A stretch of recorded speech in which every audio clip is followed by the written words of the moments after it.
इस वक्त इज़राइल में बहुत ही ज़्यादा संवेदनशील हालात हैं, क्योंकि कुछ भी निश्चित नहीं है। बहुत ही अनिश्चितता यहाँ पर नज़र आ रही है और होम फ्रंट कमांड ने लगातार लोगों को एसेंशियली बाहर निकलने के लिए हिदायत दी है, यानी कि बहुत ज़्यादा ज़रूरी हो तभी लोग बाहर निकलें। तो जो सड़कों पर ट्रैफिक है वो काफ़ी कम नज़र आ रहा है। इसके अलावा सुबह 3 बजे एक अलार्म आया, जिसके बाद 2 बड़े धमाके हुए तेल अवीव के नज़दीक, और ये बताया जा रहा है कि इन मिसाइल्स को जो ईरान की तरफ से आ रही थी, इनको हवा में न्यूट्रलाइज कर दिया गया, यानी कि कोई नुकसान यहाँ पर ज़मीन पर इन मिसाइलों का नहीं हुआ है फ़िलहाल।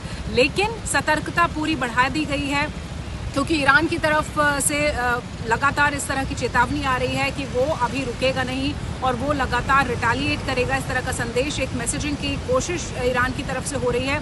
कुछ लोग ये भी बता रहे हैं कि जो ईरान ने आज सुबह 3 बजे तड़के हमला किया है वो एक टेस्टिंग थी, और उसके बाद वो असेसमेंट के बाद नए प्रोजेक्टाइल्स को एक बार फिर इजराइल की तरफ भेज सकता है। और दूसरी तरफ जो अहम खबर ये है कि इजराइल भी अपने जो अटैक्स हैं उनको आगे लेकर जा रहा है। और अभी एक अपडेट हमें मिला है IDF की तरफ से कि जो इजरायली एयरफोर्स है वो लगातार ईरान के जो मिलिट्री टारगेट्स हैं उनके ऊपर ऑपरेशन चला रहा है। इस वक्त जब हम बातचीत कर रहे हैं तो ये ऑपरेशन चल रहा है। ईरान लगातार हमले कर रहा है, नए हमले हो सकते हैं, इसको लेकर बहुत ज़्यादा कॉशियस है इजराइल का एयर डिफेंस और होम फ्रंट। और लोगों को कहा गया है कि जल्द से जल्द प्रोटेक्टेड शेल्टर्स में पहुंच सकें, उतनी ही दूरी पर आप रहें, बहुत ज़्यादा बाहर ना निकलें, अपना ध्यान रखें, क्योंकि अभी जो सिचुएशन है वो काफ़ी ज़्यादा अनिश्चित है। और दूसरी तरफ जो भारतीय हैं यहाँ से उनको इवैक्यूएट कराया जा रहा है।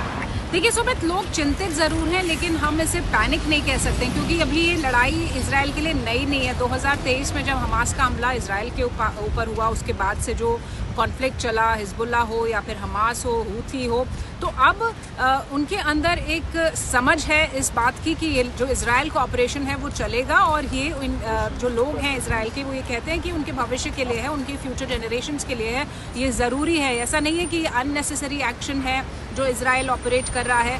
तो जो लोग हैं वो तैयार हैं, सतर्क हैं। जब हम शेल्टर्स में जाते हैं तो हम बातचीत भी करते हैं उनसे, तो वो कहते हैं कि परेशानी तो है, चुनौती है, क्योंकि अचानक जब आप रात को सो रहे होते हैं, 2:30 बजे अलार्म बजता है और बस बच्चों को लेके, अपने पेट्स को लेके शेल्टर में जाना पड़ता है और रुकना पड़ता है, और ये समझना पड़ता है कि आखिर आसपास के जो धमाके हैं वो कहाँ आ रहे हैं, किस तरह का नुकसान उनसे हो रहा है। तो जाहिर तौर पर नॉर्मल नहीं है सिचुएशन, संवेदनशील है सिचुएशन, लेकिन लोग सतर्क हैं, परेशान ज़रूर हैं, लेकिन अपनी सरकार का साथ दे रहे हैं, इस ऑपरेशन को जायज़ ठहरा रहे हैं। सुनिए, yesterday we sent around 162 people, Indian citizens, those who are based in Israel, through the Jordan route. Today we sent another 182 through Jordanian route, and another 290 from the Egyptian side. So evacuation will continue until evacuation. As I said that we have a 24/7 control room operating in Indian Embassy. We are sending all our inputs to Delhi. In Delhi, from the Prime Minister office as well as External Affairs Minister Dr. Jaishankar, they are monitoring the situation on day-to-day basis. Every day in morning and in the evening we are taking an assessment. Based on the inputs available, then we take a call. We sent yesterday one batch. Today we sent 2 batches. I think this will continue for another 2 days, and then we will take a call. Thank you. So any advisory for the Indians who are not leaving and who continue to stay here? No, it's up to the individual actually. We are issuing advisory. We have issued 4 advisories. Message to all the Indian nationals are that they should follow all the security drill. There is an app, Home Front Command. They should follow it. They should use bunkers as and when they receive a security alert. They should use the bunkers. That's the safest way.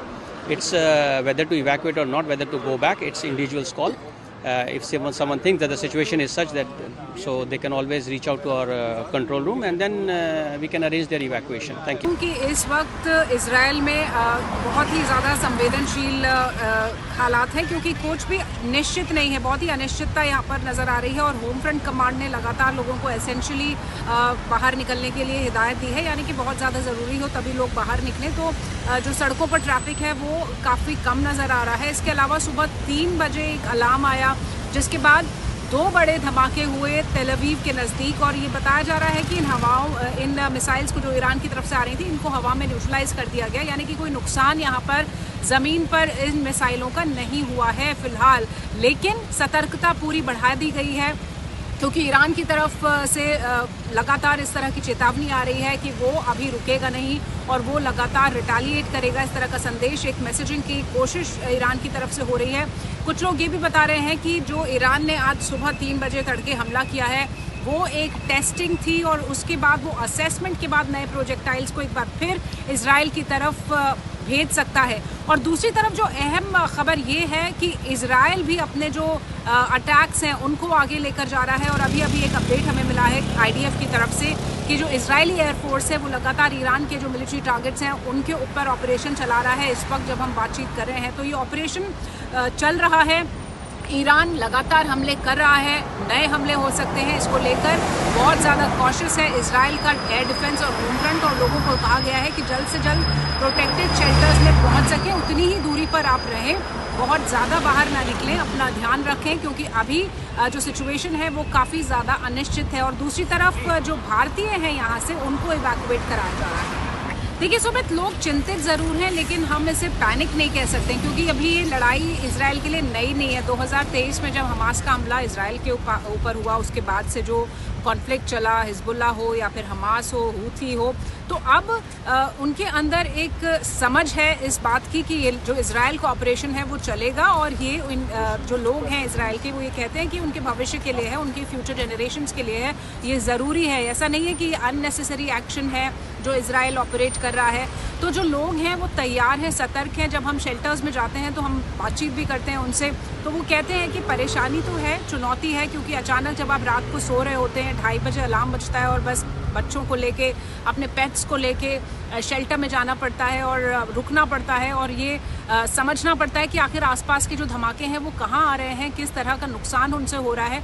तो जाहिर तौर पर normal नहीं है situation, संवेदनशील है situation, लेकिन लोग सतर्क हैं, परेशान ज़रूर हैं, लेकिन अपनी सरकार का साथ दे रहे हैं, इस ऑपरेशन को जायज़ ठहरा रहे हैं। Sumit, yesterday we sent around 162 people, Indian citizens, those who are based in Israel, through the Jordan route. Today we sent another 182 through Jordanian route and another 290 from the Egyptian side.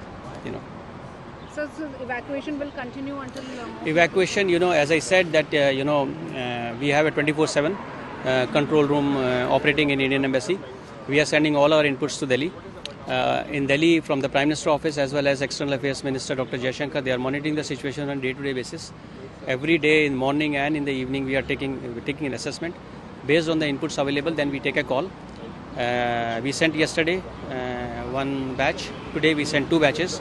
I think this will continue for another 2 days and then we will take a call.